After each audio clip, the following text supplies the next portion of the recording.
Bonjour et bienvenue à notre méditation. Aujourd'hui, c'est le 20 février. Je continue de méditer avec vous dans 2 Corinthiens, chapitre 6, verset 2. Car il dit, au temps favorable, je t'ai exaucé. Au jour du salut, je t'ai secouru. Voici maintenant le temps favorable. Voici maintenant le jour du salut. Nous sommes en train, depuis quelques jours, de méditer sur ce verset 2 du chapitre 6 de 2 Corinthiens, qui parle justement du jour favorable, du jour du salut.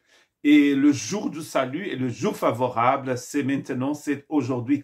Jésus, dans Jean chapitre 3, verset 36, dit ceci, « Celui qui croit au Fils a la vie éternelle. » Celui qui croit au Fils a la vie éternelle. Ça, c'est un sujet favori du Christ et très cité dans les discours de Jésus par Jean. Et ici, c'est Jean qui écrit donc sur ce que Jésus disait, d'abord par son discours à Nicodème, au début du chapitre 3, où Jésus va dire à Nicodème, si tu n'es pas né d'en haut, tu ne peux pas rentrer dans mon royaume. Si quelqu'un n'est pas né d'en haut, il ne peut pas rentrer dans mon royaume. Né d'en haut est traduit dans nos Bibles par né de nouveau. Et ici, il est en train de dire la même chose, avoir la vie éternelle. Avoir la vie éternelle, il ne dit pas, il va rentrer dans la vie éternelle, mais il dit, il va avoir la vie éternelle.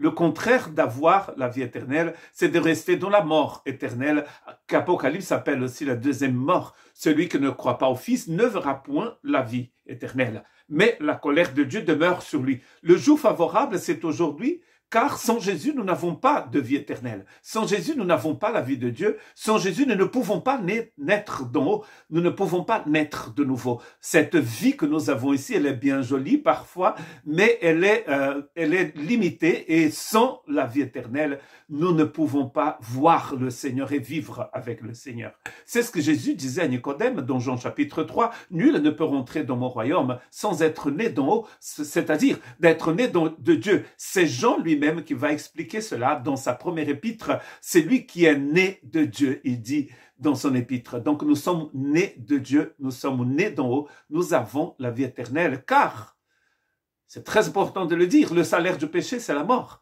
Mais le don gratuit de Dieu, c'est la vie éternelle en Jésus-Christ, notre Seigneur. Le salaire, c'est un dû. Les gens reçoivent un salaire quand ils ont travaillé, donc c'est un dû. Ici, il a deux choses. Il a ce qui est dû, c'est-à-dire le salaire, et il a le don de la grâce. Et le don de la grâce, c'est la vie éternelle. Et le salaire du péché, c'est la mort.